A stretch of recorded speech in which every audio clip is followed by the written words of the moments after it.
হ্যাঁ, মরমির দুই বাচ্চা আসছে, তিলকওয়ালা আর পিঠে দাগওয়ালা।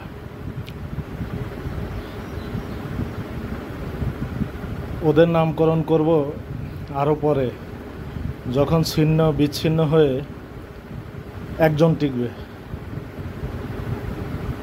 এমনকি মরমিও হয়তো দুনিয়াতে থাকবে না তখন। তখন সে একক হয়ে যাবে সে, তখন তার আবার একটা নামকরণ করব। এখন মরমির বাচ্চা হিসেবেই থাক ওরা। তো ওরা দুইজন আসছে, অবশ্য মাছ আছে আজকে, সমস্যা নেই। গত দুই দিনের মধ্যে একদিন মাছ ছিল না, আরেকদিন থাকা সত্ত্বেও কিন্তু ওদের অনুপস্থিতি ছিল। কারণ আমি একটু অসময়ে খাইতে আসছিলাম। যদিও খাওয়ার যেই পরিত্যক্ত অংশ, ওইটা কিন্তু ওই জানালার কোনায় রেখে দিছি। তো দুইজন আয়সা হাজির হয়েছিল আমার খাওয়া শেষে আর কি। তো ওরা চোখে পড়াতে আমি কি করলাম, ইন্ডিকেশন করলাম যে ওই যে তোমাদের জন্য ওখানে রাখা হয়েছে, খাও। কিন্তু ওরা বুঝে উঠতে পারে না। তো পরে ওখান থেকে নিয়ে তারপর ওদের সামনে, বাইরে আর কি, ওদের সামনে রাখলাম। তো খাইলো, তবে যৎ সামান্য, অন্যান্য দিনের তুলনায় খুব সামান্যই বলা যায় সেটা। মরমি আসছে সকালবেলা। মরমি আর মরমির দুই বাচ্চা মিলে খেয়ে গেছে, রুটিও খেয়ে গেছে একটুখানি। কারণ তবে রুটি এরা খেতে চায় না তেমন একটা, ভাল লাগে না আর কি হয়তো। যাক, এখন মরমি আসছে, মরমি আবার প্রেগনেন্ট। এই যে মরমি, পুনরায় সে প্রেগনেন্ট। মুসিবত আর মুসিবত, ওর জন্য, আমার জন্য। কেননা এখন পরবর্তী জেনারেশনকে সামলাবো কী করে? আমার তো ক্ষমতা বাড়বে না, বরঞ্চ এখন ক্ষমতা কমে যাচ্ছে। আর ওর স্বাস্থ্যহানি হচ্ছে। ওর কিন্তু এখন স্বাস্থ্যহানি যত কম হয় তত বেশি দিন বাঁচবে। কেননা ও এমনি একটুখানি দুর্বল, অসুস্থ। আলু আর কই ভাজি দিয়ে ভাত খাচ্ছি, কিন্তু ওদের তো তর্স হয়েছে না, কখন ওদেরকে মাছ দিব। এই জন্য ম্যাও ম্যাও করতেছে শুধু। বলে যে, মনির ভাই, আপনি তো আপনার ক্ষুধা মিটাচ্ছেন একরকমের, কিন্তু আমাদের দিকেও তাকান। আমাদের তো কোনো বন্দোবস্ত থাকে না, আমাদের দিকে একটু খেয়াল করেন, বলতে চাইতেছে এমন। কচু দিয়ে, আলু দিয়ে, মাছ দিয়ে রান্না করছে। তো খুব একটা খারাপ লাগে না, তবে কচুর চেয়ে কচুর লতি খাইতে কিন্তু ভাল লাগে বেশি। পিছল পিছল, স্বাদটাও অপূর্ব, মাছের সাথে দারুণ লাগে। কিন্তু এখন আর এগুলো মিলে কম। আমাদের গ্রামে গঞ্জে আঞ্চলিক ভাষায় হাঁইসার হাঁক বলতো। মানে হাঁক মানে হয়েছে শাক, আর হাঁইসা শাকের নাম। তো হাঁইসার হাঁক, এই শাকটাও বিলুপ্ত হয়ে গেছে। আগে যেখানে সেখানে পাওয়া যেত, মানে বিশেষ করে রাস্তার পাড়ে আর কি, মানে যত গ্রামগঞ্জের যত রাস্তা থাকতো না, এই রাস্তার পাড়ে থাকতো। এবং ওই জমিনে অন্য যে কোনো কিছুই চাষাবাদ করুক না কেন, ওই জমিনের ফসলের ফাঁকা ফাঁকা কিন্তু এগুলো উঠতো। এখন যে কি হলো বুঝলাম না। এখন আর এই শাকগুলো খাইতে পারি না বিলুপ্তির কারণে। খুব মজাদার শাক, মানে আল্লাহ প্রদত্ত এত স্বাদের শাক, মানে অতুলনীয় একটা ব্যাপার। আমি এখনও আফসোস করি, আহা, সেই শাক কই গেল। তো এদেরকে মাছের তরকারির ঝোল মাখা ভাত দিছিলাম, ওরা তেমন একটা খায় নাই পরিষ্কার করে। কারণ ওদের লোভ হচ্ছে মাছ মাংসের প্রতি, ভাত খাইতে চায় না। কয়দিন খাইছিল একটুখানি সামান্য, এখন আর ভাত খাইতে চায় না। কারণ ওদের এই স্বাদের মাত্রা বড় হয়ে গেছে।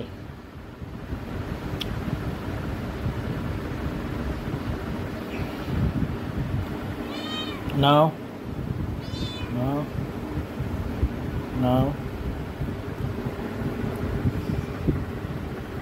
মরমের কারণে খাবার দেওয়াটা একটু অসুবিধার কারণ হয়ে দাঁড়াচ্ছে, ওর ছবলের কারণে।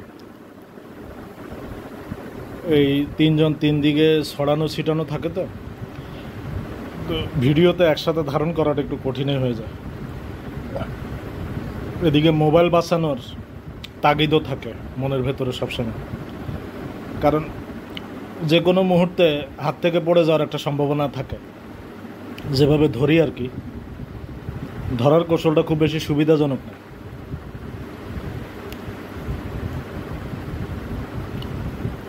ওই যে মোবাইল ভার্টিক্যালে ধরার কারণে একটু অসুবিধা।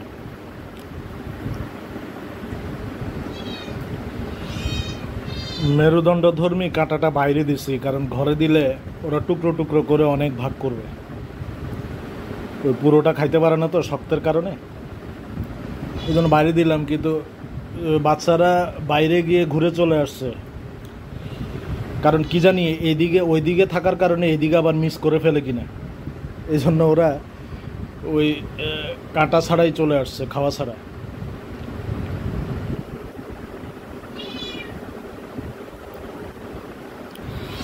আমার খাওয়া শেষ প্রায়, প্রায় বলতে কি একেবারে শেষ, খালি ডালটা বাকি আছে। মাছটা কিছু অংশ রেখে দিছি ওদেরকে পরে দিবে বলে আর কি, ভাতটা টানা খেয়ে নিছি আর কি।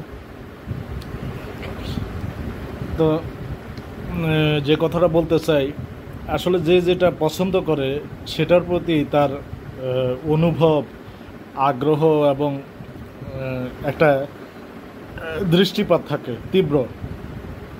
যেমন আমি যখন ভাত খাই, তো ওরা তো আমাকে খেয়াল করে কখন ভাত মুখে দিচ্ছি, তখন তেমন একটা আগ্রহ থাকে না ওই দৃষ্টির মধ্যে।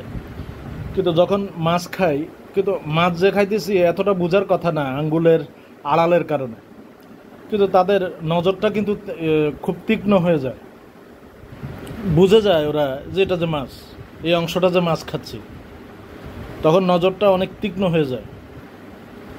এবার বুঝা দেখেন, মানে আসলে মনোবৃত্তি, যেটা মনোবৃত্তির ঘরে যা যা থাকে ওই আকর্ষণও তাই থাকে,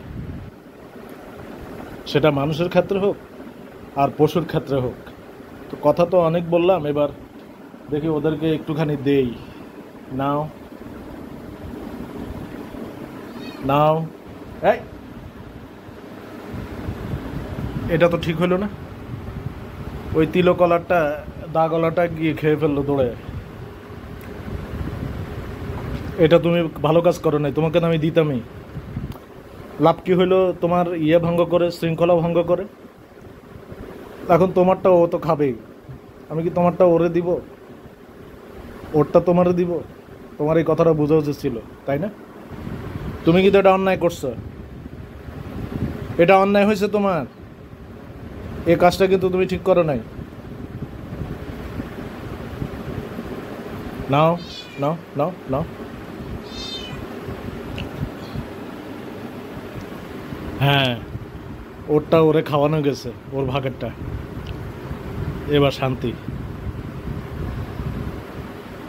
অনিয়ম বড় অপছন্দ আমার, বড়ই।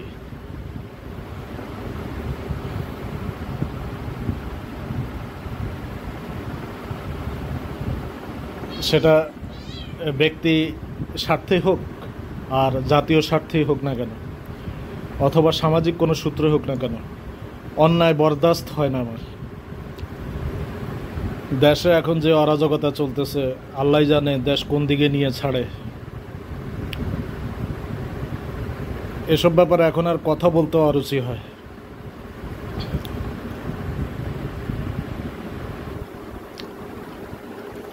এবারও তিনজনেরটা সমান ভাগে দেওয়া গেল, কোনো দস্তাদস্তি হয় নাই, কোনো অনাহুতি হয় নাই।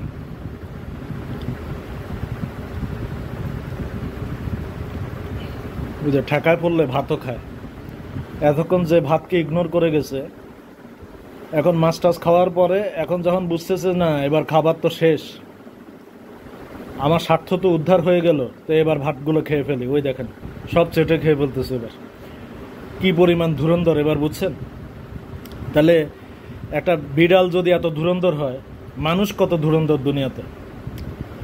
এতক্ষণ ভাত খায় না, এখন যখন মাছ টাছ খাওয়া হয়ে গেছে, স্বার্থ উদ্ধার হয়ে গেছে, তো এবার ভাত খাইতেছে। এবার চিন্তা করেন, আল্লাহ কি ধুরন্ধর তারা, দেখেন।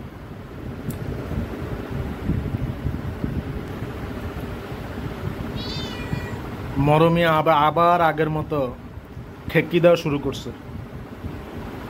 মরমী, তুমি কিন্তু ভালো করতেছো না, কিন্তু বলে দিচ্ছে তুমি আগের মতো সে অসভ্য অভদ্র হয়ে উঠছো। নাও নাও নাও, যাক তাড়াহুড়া করে হলেও তিনজনকে তিনজনের ভাগ বুঝিয়ে দিছি আমি। এখন আর ঝামেলা নাই, কারণ এটাই ছিল শেষ টিপ। যাও এবার যার যার কর্মস্থলে ফিরে যাও।